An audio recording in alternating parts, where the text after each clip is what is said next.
Elbows again from that exposed head. In 2002, the UFC is nearly down for the count. UFC, it was dying. But across the Pacific, Japan's Pride Fighting Championship thrives. Pride is very well funded. Pride gets the best fighters in the world, doing the most sensational fights. Another kick! Another kick! The people freaking loved it. Building a reputation as the most brutal MMA promotion on earth. He said, Don, son, I'm sorry. So what for? It's for not giving you a good enough fight. I said, you're crazy. You give me a better fight, you're gonna kill me. Pride's first rule. This is horrible. This is like Jaws. Is that there are no rules. Pride was just a circus almost. That's how crazy it was. They wanted you to be on whatever you want to be on. They offered him extra money to lose the fight. He took it. How the hell did that happen? And secretly calling the shots of this outlaw MMA promotion. He was somebody you don't want to mess with. Are genuine gangsters. They can do everything they want. They rule the city. Criminals willing to do anything to keep control.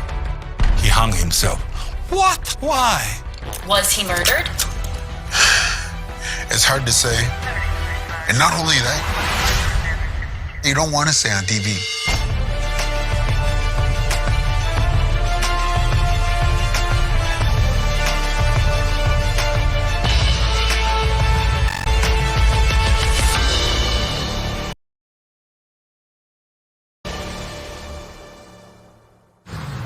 In Japan, martial arts have been practiced for centuries.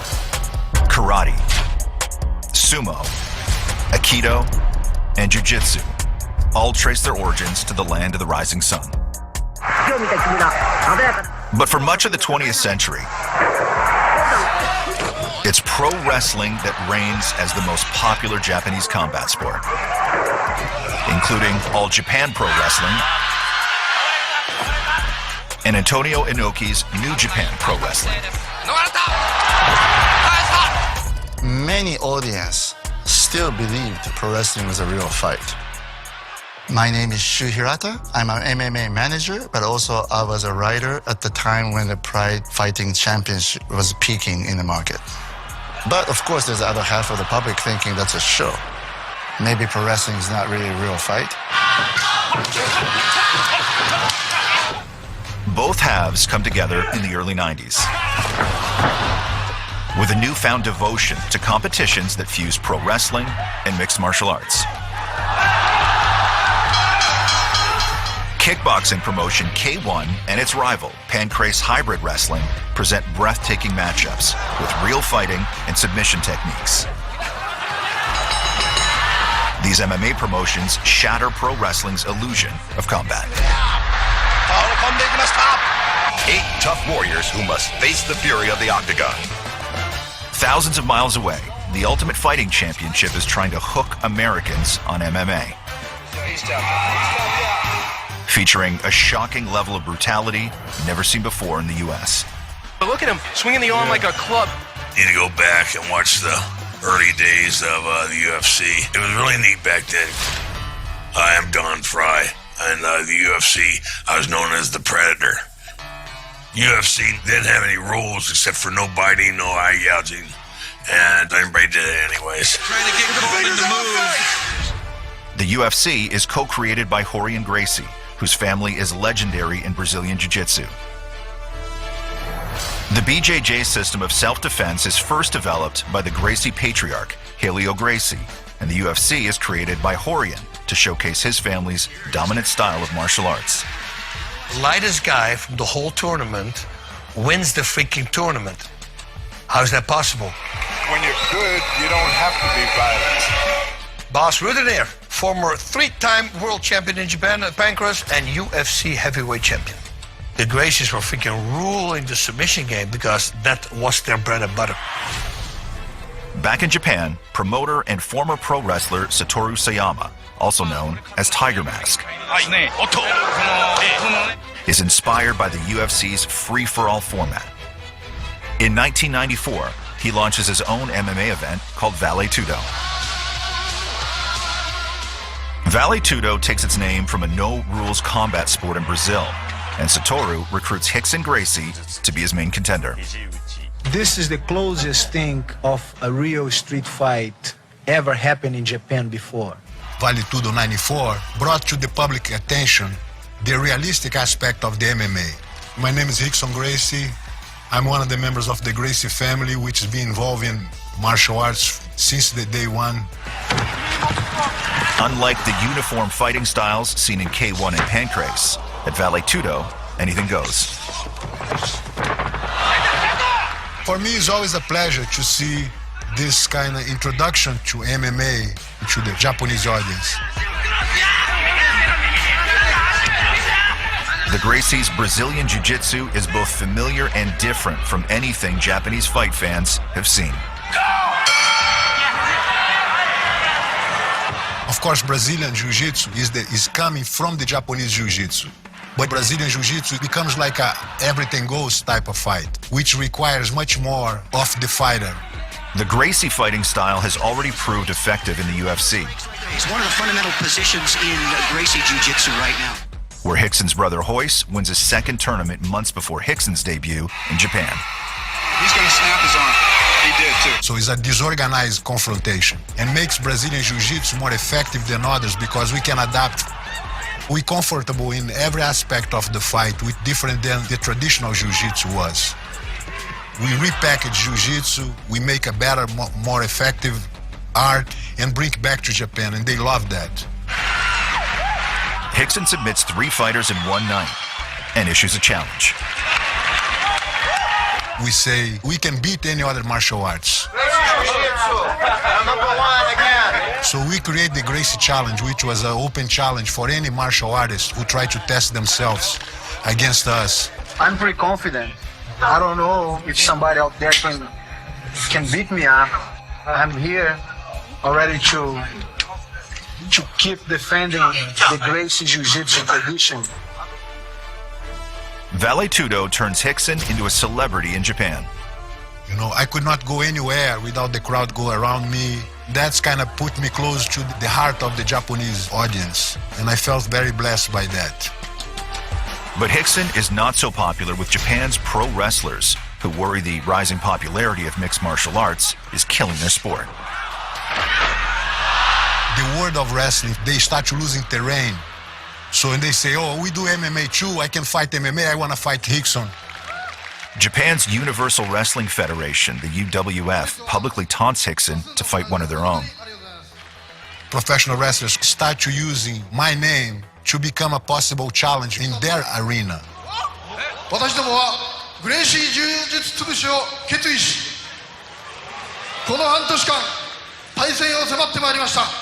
And I could not accept that because in their arena, they fake fights. Undaunted, the UWF names the wrestler to fight Rickson.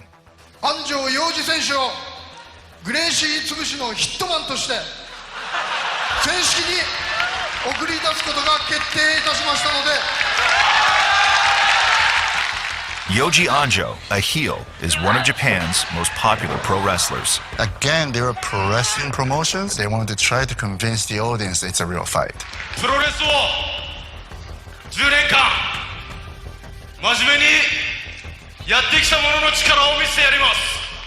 Anjo invited me to fight for real. He said he want to come into LA to kick my ass. I said, if you come, you come. Mr. Yoji Anjo went to California with all the pro wrestling journalists. On December 7th, 1994, Yoji arrives at the Gracie Academy in Santa Monica, spoiling for a fight. The day they come, I was in my house eating, and my assistant called me and said, Rickson, they're here. I immediately get into my car, start to drive into the academy. As I arrive, at the school at the time, it was about 20 guys practicing. And then Anjo, with another about 6 or 8 different press guys, reporters. I saw just the president of UWF, and he asked me, Mr. Gracie, the fighter is outside. If you want, he can come in to fight you. I said, okay, yes, bring him in. The Japanese reporters are forced to stay outside. Inside, the rest of Yoji's entourage and Rickson's students suddenly have front row seats to an international showdown. He's my height, little thicker. I made 185 pounds. He made 220. Anjo has some skills. He's a great martial artist. He's been fighting forever. And he was a tough guy. I throw him to the ground, start to beat him up. He turns around, expect me to choke him. But I was not intent to choke him. If I just choke him and he wake up, said, oh, nothing happened, he can lie, he can do whatever.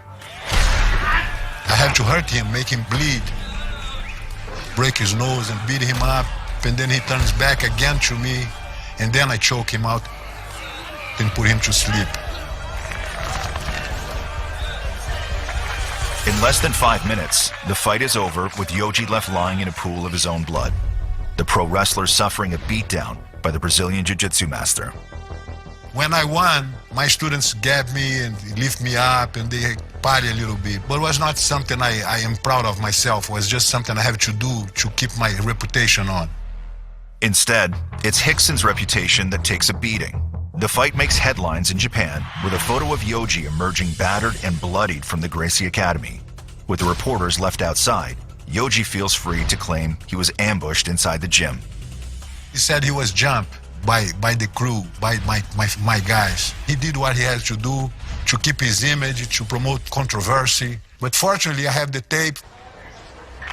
Rickson's assistant had filmed the entire fight, so Rickson calls a press conference to counter Yoji's claims, and the videotape becomes Exhibit A. It was a great, lucky move for me to get this all recorded. I actually saw the tape of that fight. I saw when Rickson took a back of Mr. Anjo. He stuck his 2 fingers right into Mr. Anjo's nose and pulled back and went for the choke. There was no rules, but that ended up making Mr. Rickson Gracie very famous in Japan. Eventually, the public will see. I may be going to show this tape one day, but it's rated R, too violent. As with all memorable fights, the Rickson and Yoji dojo fight gets everyone thinking one word: rematch. An ambitious TV producer, Nobuyuki Sakakibara, sees an opportunity. And that's where organizers invite me to fight him in a big event called Pride. They said, I want to bring a new event to capitalize in your audience, to capitalize on the momentum. So could you be interested to fight in this new event? I intend to do it. I said, yes. If the rules are proper, if it's a serious business, I'm in. Out of the Rickson-Yoji grudge match, a new MMA promotion called Pride is born. Rickson Gracie's name will help lure some of the best fighters in the world to Japan. But Pride will also attract a notorious criminal organization, one that will move in on the promotion and threaten the lives of anyone who gets in their way.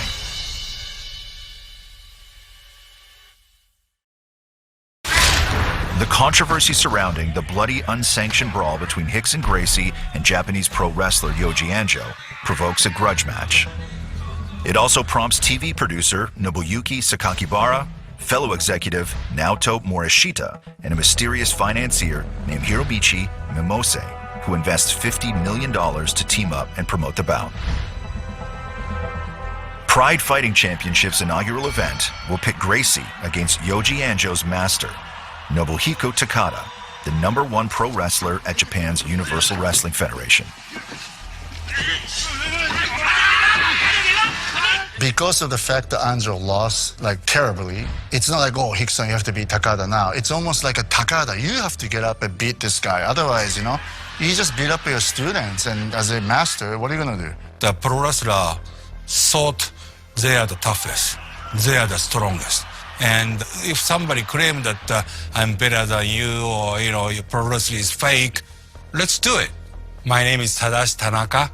I'm a journalist and critic in the field of MMA more than, I think, 50 years. Initially, people were fascinated by this idea, who is the strongest, Takada or Rickson Gracie? With Takada and Rickson headlining, organizers fill out the card by importing 3 fighters from the struggling UFC: Oleg Taktarov, Dan "The Beast" Severn, and Gary "Big Daddy" Goodrich. Hey, how you doing? I'm Gary Goodrich. I'm a star. UFC They weren't keeping me busy enough at the time. So Pride called me up and said, Gary, you want to fight here? I said, yeah, okay, let's go. I knew it was in Japan. That's it. That's all I knew. On October 11th, 1997, Pride's debut inside a 50,000-seat stadium may have been overly optimistic. It was at the Tokyo Dome, and it didn't really sell out. But still, it was a big news in a way that very popular pro wrestlers are really stepping in to do a big, real fight. The main event, Rickson Gracie, like him or hate him, has got killer instincts. In 13 years, no one has defeated Rickson in a professional fight. Takada plans to be the first. He's a dangerous fighter. I see him with the potential to beat me up if I make a mistake. The hometown crowd cheers for Takada, waiting for Gracie to make that mistake. Bad position, beautiful, tight. They wait in vain. Worst case scenario has just unfolded for Takada. I set up the arm lock. He's gonna go for armbar. There it is. There we go. Oh, he's got it. So when I have a perfect lock, I felt like he was done. Takada's got the hands locked. Takada taps out. Mr. Takada got smoked. That was a quick one, folks. This is when many of so-called fight fans in Japan and pro wrestling fans in Japan realized that, okay, maybe BJJ fighters are the best fighters in the world. There's Yoji Andro, the man who Rickson beat down in the studio. Yep. He was the first so-called foreign, non-Japanese MMA fighters who really captured the heart of Japanese fans. And in hope of flaming that passion with foreign MMA fighters, Pride organizes 3 more events the following year. Rickson gets the mount again. And after that, Pride gets the best fighters in the world doing the most sensational fights. While Japanese support for Pride's unrestrained fighting style is growing, its American competitor, the UFC, is imploding from governmental repercussions over its no-holds-barred format. Elbows again from that exposed head. Known for its blood-soaked battles in the cage, the UFC incurs the wrath of state legislators, who begin banning mixed martial arts in states across the country. UFC was dying. Pride was very well funded, and they appreciated your training and your skill and your knowledge that went into it. Sacrifices, a lot of sacrifices. They would tell you, we don't care if you win or lose, just give us a great fight and you'll be back.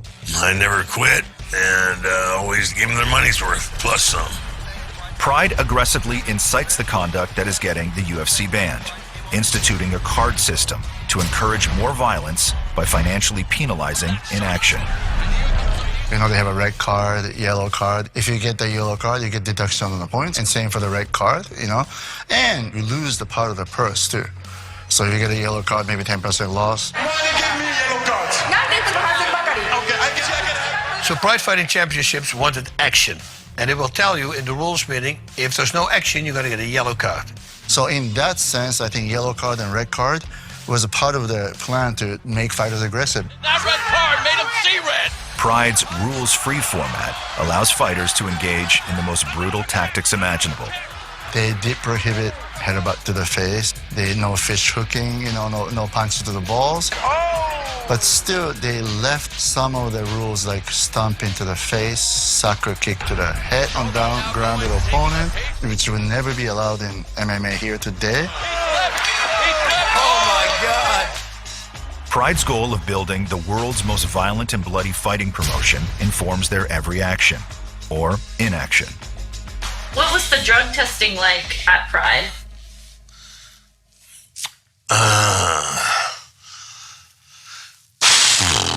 Non-existent, you know. They took your pee and nothing ever happened. They'd just take your pee and throw it in the sink. Sometimes that wouldn't even take it. I think they wanted people to look like Greek gods. They wanted people to look huge, big muscles and this because it made their show better. They wanted you to be on whatever you want to be on. If you see a guy completely veined out, freaking traps everywhere, you know he's on something, right? So I don't know what those pee tests were testing, but yeah, there were some gigantic guys there. Let me say it like that. And what about having competitors fight in their weight class? That's for the wimps at the UFC. Pride is an open weight competition. He's going to be tired in 5 minutes because he's too big. Which leads to some jaw-dropping pairings in the ring. I've never seen a human being that big in my life. Pride Fighting Championships, it was just wild. If you see a sumo wrestler who is 500 pounds fighting a guy who's 180 pounds. No, don't go there. You gotta be out of your mind. This is horrible. This is like Jaws. And then the 180-pound guy beats him. That's crazy. He tapped out. Pride was just a circus almost. That's how crazy it was. Looking to steal away fans from other fight promotions, Pride approaches former Pancrase champion Boss Rutan to join the circus as ringmaster. They said, we're going to go live in 2 shows from now. It's going to be the championship, the 2000 championship. We're going to go live to America. Do you want to be a commentator? Sure. I'm Boss Rutan. We're going to be working together. Hey, I don't know. I was a crazy guy there. They go, what is she doing? I said, well, just let him go. Just let him go. Looking sharp, boss. I had no leash. I could do and say whatever I want. But Pride likes to keep its foreign fighters tethered, even ordering some to take a dive as a way to create and maintain their preference for Japanese champions. For the first couple of Prides, they had a lot of fake fights. They had Japan really fighting against everybody else, and they wanted you to lose. They used to tell people what they want them to do. I want you to win this fight. I want you to lose this fight. I wouldn't do it. I wouldn't do it. Nobody ever asked me to throw a fight. Kind of hurt my feelings. I think that they figured eventually I'd get hurt and wouldn't be able to win myself, so. In the business, a predetermined fight is called a work. And one of the most infamous in Pride's history occurs at its 5th event in 1999. Organizers have pro wrestler Nobuhiko Takada in a seeming mismatch against the UFC's first heavyweight champion, Mark Coleman. Mark Coleman, undefeated in the octagon. Coleman is the godfather of ground and pound and one of the most notorious brawlers in MMA. Coleman's going to take him down. 100% sure. There was a lot of talk. It already slipped out that apparently it was going to be a work. There it is.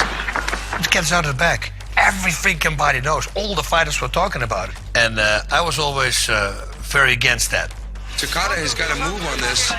And when you look at that fight, where Mr. Takada won is kind of unnatural leg submission. No, he's giving it, what the hell? Oh, no. It's easy for Coleman to kind of get out. There's no, what? And he tapped it pretty quickly. He's oh no! I don't believe this. How the hell did that happen? According to Coleman, he needed the money for his wife's surgery or something like that at the time. So when they offered him extra money to lose the fight, he took it. Oh my God, Takada beat Mark Coleman. Unbelievable. This absolutely defies reality. I was just really ticked off by it. But yeah, that happened unfortunately a few times in the beginning. They wanted the public to follow the game. So they wanted their guys to win because people followed them. And I understand, it's business. But the business is still suffering. Even after Pride signs a national broadcast deal with Japan's Fuji TV, the company is still in the red and losing money fast. Pride was never really successful in the beginning. Pride 2 show, when they had the Yokohama Arena show, they probably filled maybe 2,000 seats out of 14,000 seats. I was there, and I remember maybe I counted maybe 2,000. So what they did was they did turn off all the lights on the second floor, so it won't look that empty on television. As the company lurches towards financial disaster, it's a colorful pro wrestler who surprisingly pulls Pride back from the brink.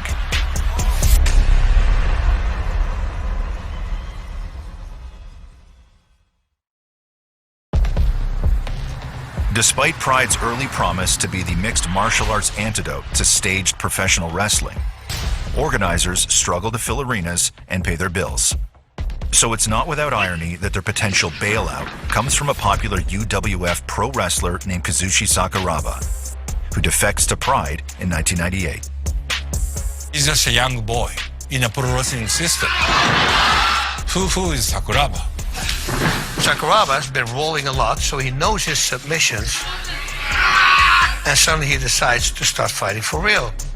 He was a little guy, but he had the striking, he had the submissions, he had the ring presence. Spanking him. He's already used to fighting in front of a crowd, so there's no nerves, no nothing. Sakuraba's pro wrestling theatrics combined with his eccentric persona to make him a much-needed draw for Pride. Sakuraba was a Japanese favorite. He was very famous, the most famous athlete and fighter, in the country. He's just walking money is what he is, just walking money. Then they realized, we got a Japanese fighter who's very dominant. Now Pride just needs to keep the myth of Sakuraba alive. They wanted Sakuraba to win. So in the beginning, they brought in fighters who were good, but not super good. He's gonna jump. Oh! Eventually, you're going to have to get great fighters. Pride finds a storybook opponent.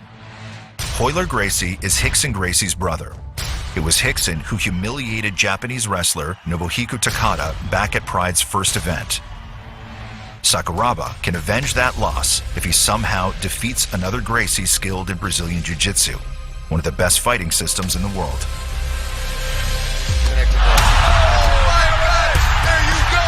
I mean, just the name Gracie, you know that these guys been training since they were puppies, right? 2, 3 years old, they were armbarring people in their freaking diapers.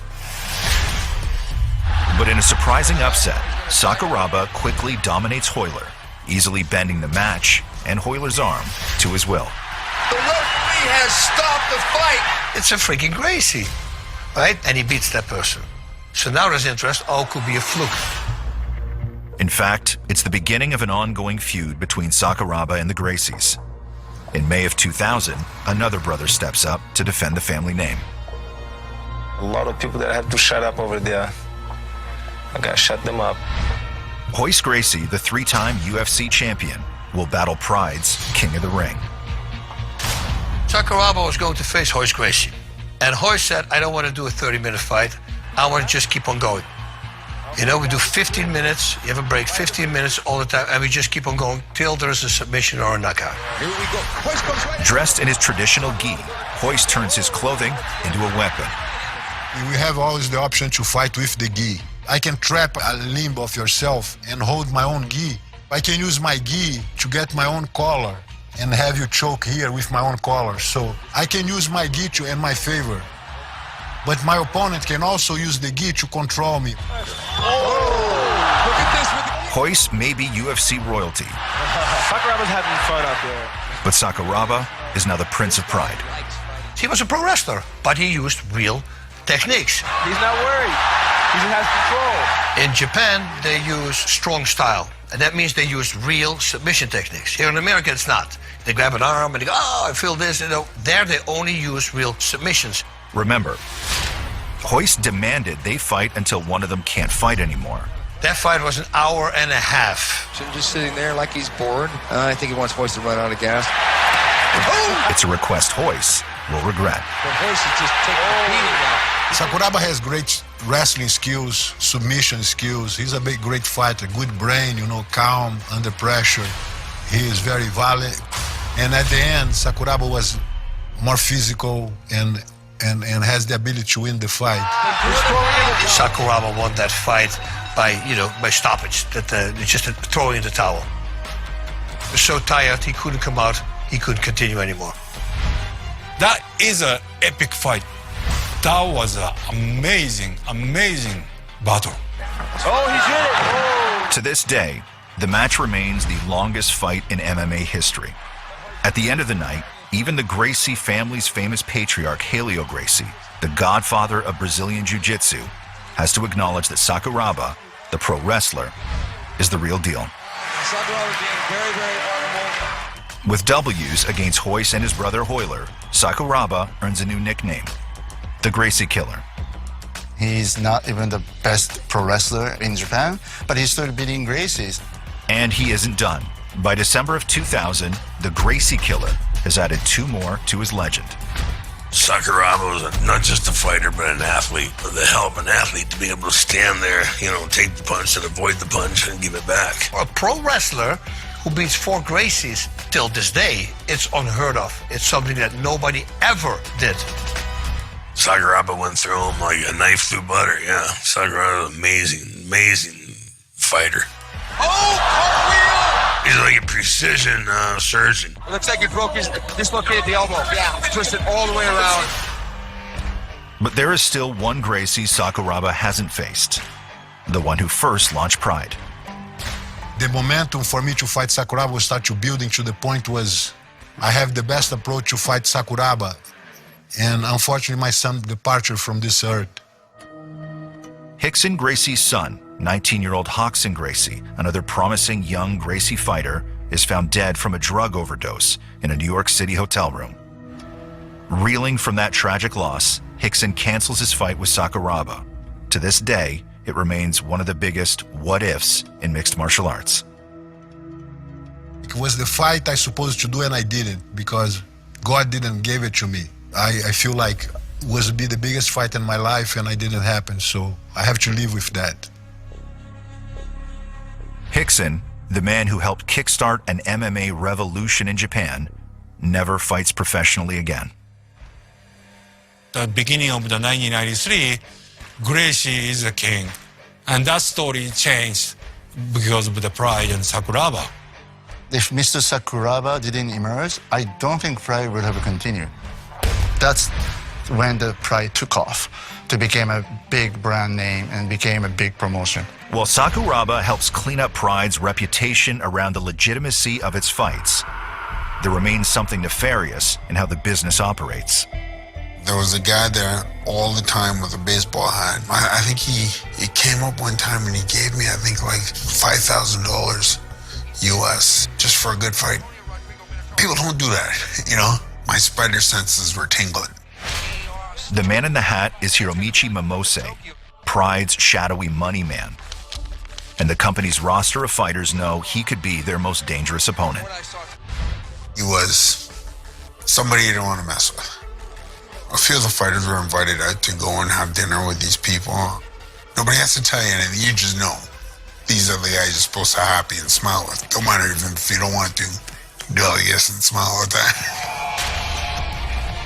Pride's mystery men expect the fighters to put on an even bigger show in the ring. And in the summer of 2002, organizers present a mind-blowing matchup that no other company would dare promote. They will deliver the intensity that we want.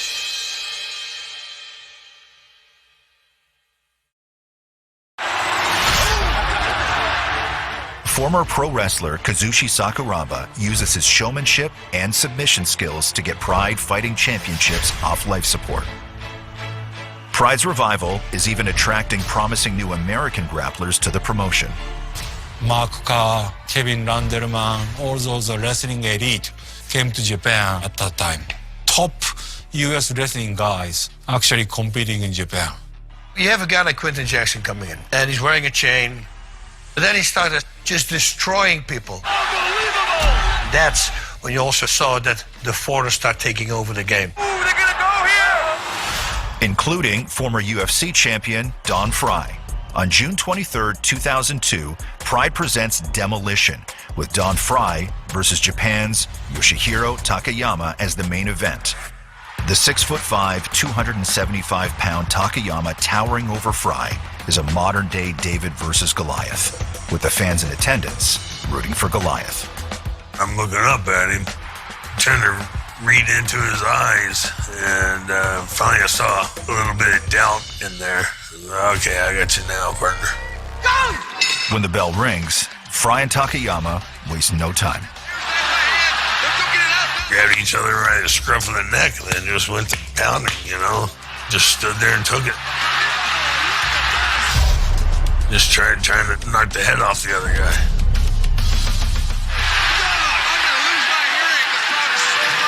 We had such a good fight. Takayama looks like he's crying on Don Frye's shoulder here.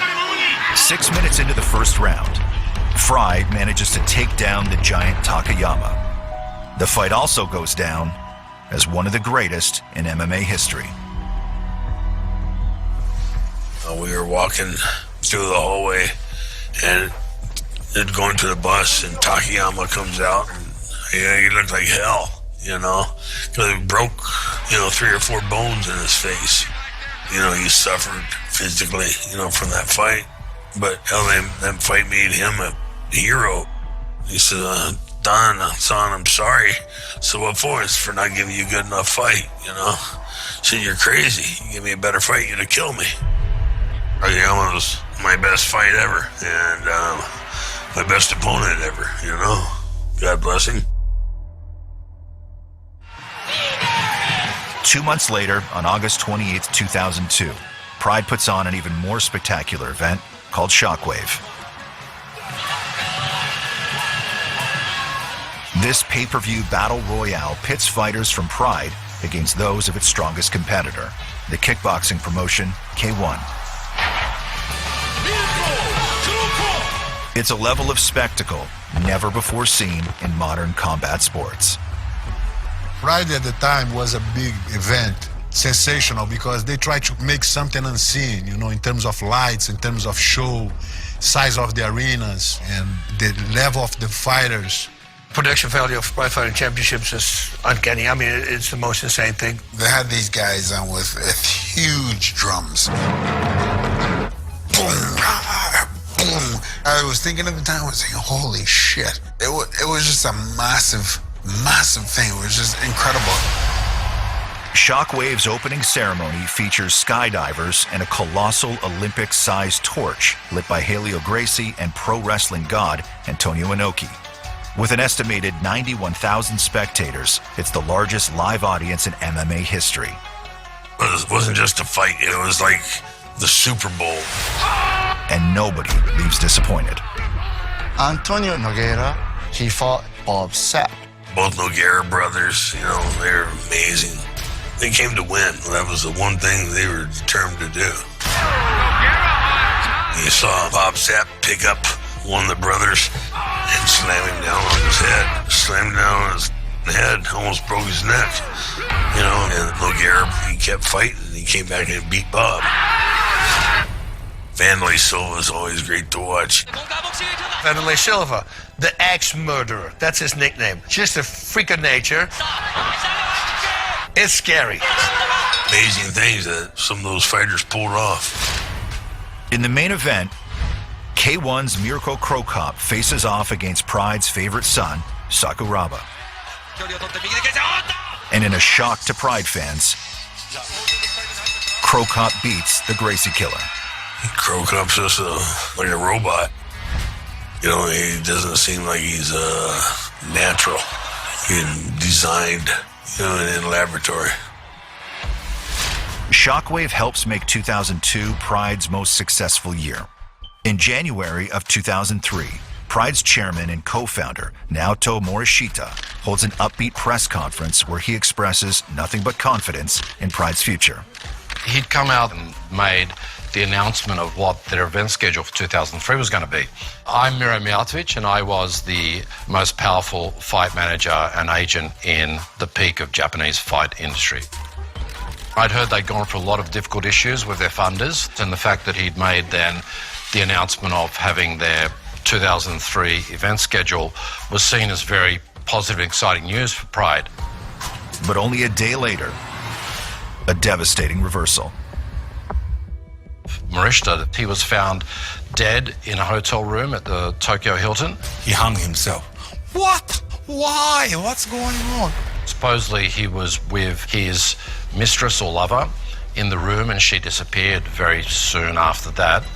People in the entertainment industry in Japan or in the gangster world, they will know that that has all the usual elements of basically a yakuza hit.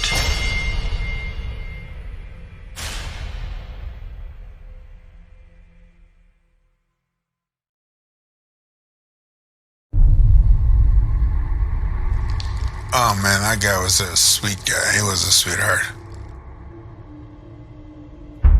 He was a good man, and you just could tell he was a great guy, man. I really liked that guy. Do you remember what you heard about his death? I heard that he died, and yeah, it's just that he died. Yeah, I kind of don't want to step on toes around, so I'm trying to give you a story without stepping on other toes at the same time, but trying to give you what I know. Was he murdered? I don't know. According to everybody else, yes, but for myself, I don't know. You know, it's hard to say. And not only that, you don't want to say on TV. For those aware of the shady characters working in the shadows at Pride, Naoto Morishita's death the day after his upbeat press conference is suspicious. But what authorities see is an open and shut case. The police concluded it's just accident. Who knows? Who knows? It's accident, they say. It's a kinky S&M stuff. That's what they say. And then by mistake, he hung himself. I don't know. I'm not sure. Do you believe that story? No, I don't. Mr. Momose, who was always on the ring side of Pride at the time, he was, heavily involved in, Yakuza. The Yakuza is Japan's homegrown crime syndicate. And while organized crime has been linked for decades to combat sports across the world, in Japan, the Yakuza is a multi-headed hydra with tendrils wrapped around many aspects of Japanese life. The mafia is involved on the coffee shop. The mafia is involved on the laundromat. The mafia is involved on the movie theater. They can do everything they want. They rule the city. Yakuza, obviously, a big part of the country, but for some reason, you're not supposed to admit it. It's very customary for a Yakuza, a mobster, to be associated with the entertainment business. Every major Japanese record company, entertainment company, hired ex-Yakuza to be their executive so they can accommodate the Yakuza. And while there's no known link between Naoto Morishita and the Yakuza, following his death, Pride announces his successor will be the promotion's co-founder, Nobuyuki Sakakibara. And here, things get murky. Mr. Sakakibara was a businessman who was running a Pride with Mr. Morishita. He was basically a number two of the company. So when Morishita passed away, it was natural for number two guy to step up to the number one spot. But when Sakakibara assumes control, a new Yakuza family enters the picture. I sort of had this thing that the more you get involved in talking about all the Yakuza stuff, the more that you're going to have to be involved in that game. I mean, my policy was, I don't know anything about this, and I don't want to know. And then suddenly I saw, some sort of gangster war was about to happen in front of my eyes. It sort of, for me, it was just like, this is just the shit that happens. And that gangster shit starts happening at a Pride event in November of 2003. Two groups of big Yakuzas were fighting. All these Yakuzas were in backstage, calling shots or demanding something. That's when, I can't name names, but original Yakuza group who was backing the Pride got pushed over by a new group that came in with the new president. All right, now they're going to have a gang war in Tokyo Dome while their biggest event ever is being telecast on live TV. It's like, yeah, of course, Pride, that's what they're going to do, right? Well, Pride's future is now in the hands of Sakakibara, who denies any involvement with the Yakuza. By 2003, the company's legacy as a world-class fighting promotion is already assured. Pride Fighting Championships was the greatest thing on the planet. Before Sakakibara got involved in it, it was a great place to work. Great place to do business, Pride from 1990s to early 2000. It's a golden era, first golden era of MMA. They did produce one of the best fights in history, one of the best tournaments in history. I think it left a profound impact on many MMA fans' mind. I think fans was hoping that Pride would continue.